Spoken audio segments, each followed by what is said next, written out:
this is our story so it doesn't happen to you. So the video you just saw was where a mother was raising her 3 kids in that absolute mess and disgust. It kind of started in 2018 when we met Emily. Throughout 2018, we got to know her kids, gotten together many times to go and do things. What we thought she was a friend. And then 2019 rolls around. Jay and I decide that we're moving out of state.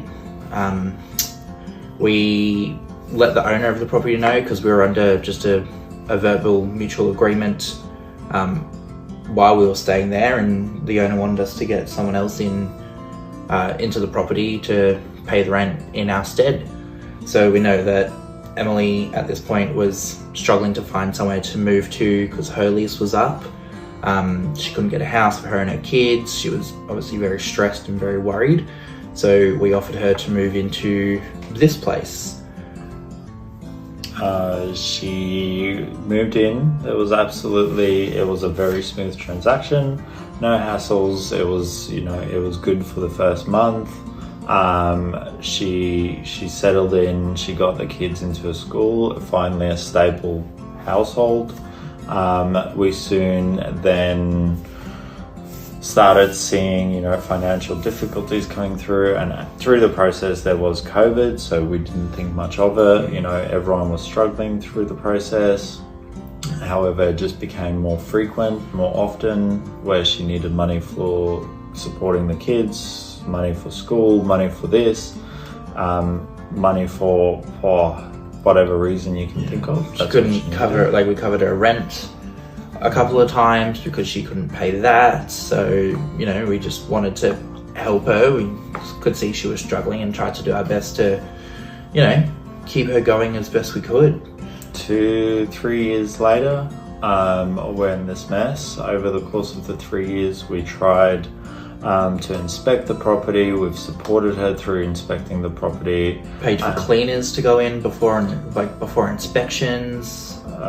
Time and time again, we couldn't come, even though appointments was made and scheduled time after time again. COVID was a big factor where she said she had COVID, the kids had COVID. Yeah, if it wasn't multiple COVID, times. The kids were sick, she was sick. Lice.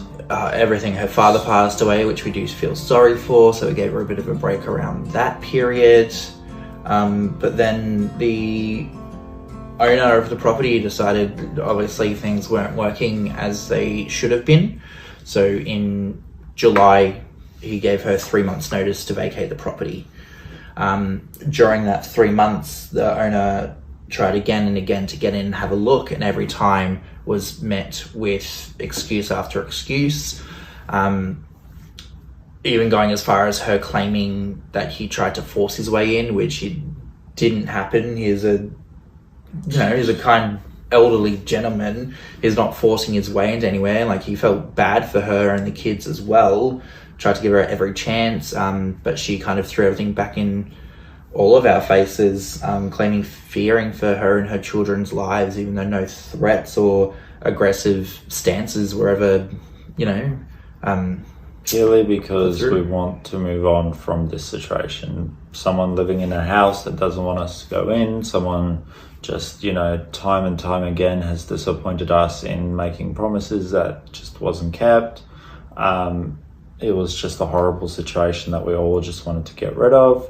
Yeah. According to her, the house was in exceptional condition. Being a friend, we trusted her word. Clearly, that trust was misplaced. We were met with a lot of hostility through the process of the notice period, where, it became very clear that she wasn't in the right mind frame to be going through this process. However, the process still needed to be done. Yeah, so her exit date of the 10th of October rolls around and she's still in the property. Between the 10th of October and the 9th of November, she was in the property. She wasn't paying rent. She wasn't open to any communication from anyone. She couldn't tell us when she was going to be out. So last week we finally got a phone call from the owner and the real estate agent that he'd gotten on board for this process, saying that she'd, finally vacated the property. So last weekend we drove down to Melbourne, drove overnight Friday because we really wanted to see, what was left. And the video that played just before, and you can also find it on my page, is our first foot through the door. Pretty much. That's our first look inside the house in 3 years, and that's the disgusting mess we were left with. You can tell it wasn't overnight. The smell, the layers of filth, the feces on the walls, the windows. And as this is obviously, we had an agreement in place with the owner. She did play a part in that agreement. However, because she now decided to disappear, it's all on us. All on us. So all of the cleaning, the real estate agent has estimated $15,000 to $30,000 worth of damages. But I suppose all we got to do is try and move on. So we'll be heading down to Melbourne to start getting the house sorted this week. We've also started a GoFundMe for anyone who is interested in donating. The links in both of our bios if you want.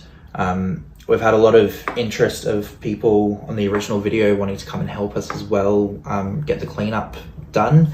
So we'll post something a little later in the week once we have the days and the plans organized, and whoever wants to come and help is obviously more than welcome, and any help is greatly appreciated, whether it's through the GoFundMe, or if you end up coming to the get together to help get the place in a habitable condition again.